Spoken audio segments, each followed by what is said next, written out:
Hello மக்களே, வணக்கம். கடந்த 3 நாட்களா உங்களோட விஷஸும் பாராட்டுகளும் வந்த வண்ணம் இருக்கு. யுனிவர்சல் உலக சாதனை புத்தகத்துல என்னோட கவிதையும் இடம் பெற்றதுதான் அதுக்கு காரணம்.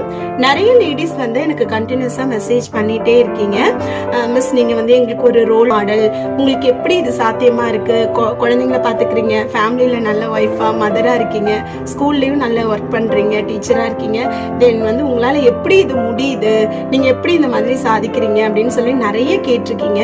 ஸோ உங்களுக்காக தான் இந்த வீடியோ நான் போஸ்ட் பண்றேன். வெற்றினா என்னங்க? வெற்றின்றது நம்மளோட தூக்கத்தை, நிம்மதிய, மகிழ்ச்சிய எல்லாத்தையும் தொலைச்சிட்டு ஒரு விஷயத்துக்காக இலக்க நோக்கி ஓடி ஓடி ஓடி ஒரு நாள் அதுல ஜெயிச்சுட்டு வாங்குறது தான் வெற்றியா? அப்படி வாங்கினதுக்கு அப்புறம் நம்ம திரும்பி பார்த்தோம்னா நம்ம லைஃப்ல சின்ன சின்ன விஷயங்களையும் குறிப்பா நம்ம ஃபேமிலியும் நிறைய மிஸ் பண்ணியிருப்போம். என்ன கேட்டா அது வெற்றியே கிடையாது, தோல்வின்னு தான் சொல்வேன். வெற்றின்றது எப்படி இருக்கும்னா நம்மளுடைய மகிழ்ச்சிக்காகவும் சந்தோஷத்துக்காகவும் நம்ம செய்யற ஒரு விஷயம் அதை முழு மனசோட திருப்தியோட செஞ்சு அது ஒரு நாள் நம்மளுக்கு வெற்றியை தேடி தந்துச்சுன்னா அதுதான் உண்மையான வெற்றின்னு நான் நம்புறேன். வாழ்க்கை ரொம்ப ஷார்ட். நம்ம யார் எவ்வளவு நாள் இருப்போம் நம்ம எல்லாருக்குமே தெரியாது. அதனால சின்ன சின்ன விஷயங்களையும் சந்தோஷமா அனுபவிச்சு என்ஜாய் பண்ணி பண்ணணும்னு நான் நினைக்கிறேன்.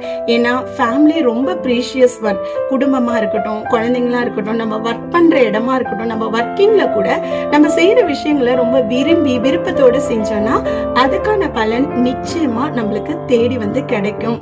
இன்னைக்கு ஒரு உலக சாதனை படைக்கிற அளவுக்கு என்ன ஒரு கவிஞரா நீங்க பாக்குறீங்க இல்லையா? உண்மையை சொன்னா நான் தமிழ் மேஜரும் இல்ல, எனக்கு கவிதை எழுதவுமே தெரியாது.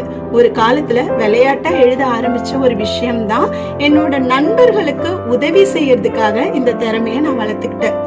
என்கிட்ட நிறைய எழுதி கேட்பாங்க, அவங்களுக்கு ஹெல்ப் பண்ண ஆரம்பிச்ச ஒரு விஷயம்தான் நாளடைவுல எனக்கு அது ஒரு ஹேபிட்டா மாறுச்சு. ஈவன் நான் சந்தோஷமா இருந்தாலும் துக்கமா இருந்தாலும் என்னோட மனசை எனக்கான ஒரு வெளிப்பாடா கவிதை எழுதுற ஒரு ஹேபிட்டை நான் வளர்த்துக்கிட்டேன். அதை விரும்பி முழு மனசோட நான் செஞ்சேன். நிச்சயமா ஒரு உலக சாதனை படைப்பேன்னு நினைச்செல்லாம் நான் செய்யல. என்னைக்கோ ஒரு நாள் நம்ம செஞ்ச விஷயத்தோட உண்மையா சின்சியரா இருந்ததுக்கான பலன் இன்னைக்கு எனக்கு கிடைச்சிருக்குன்னு நான் நம்புறேன். இவ்வளவுதாங்க வெற்றி. வெற்றியை தேடி நம்ம ஓட வேண்டாம். பிடிச்ச விஷயத்த சந்தோஷமா என்ஜாய் பண்ணி பண்ணுங்க. நிச்சயமா வெற்றி ஒரு நாள் உங்களை தேடி வரும். என்ன நான் சொல்றது உங்க எல்லாருக்கும் பிடிச்சிருக்கா? நன்றி மக்களே.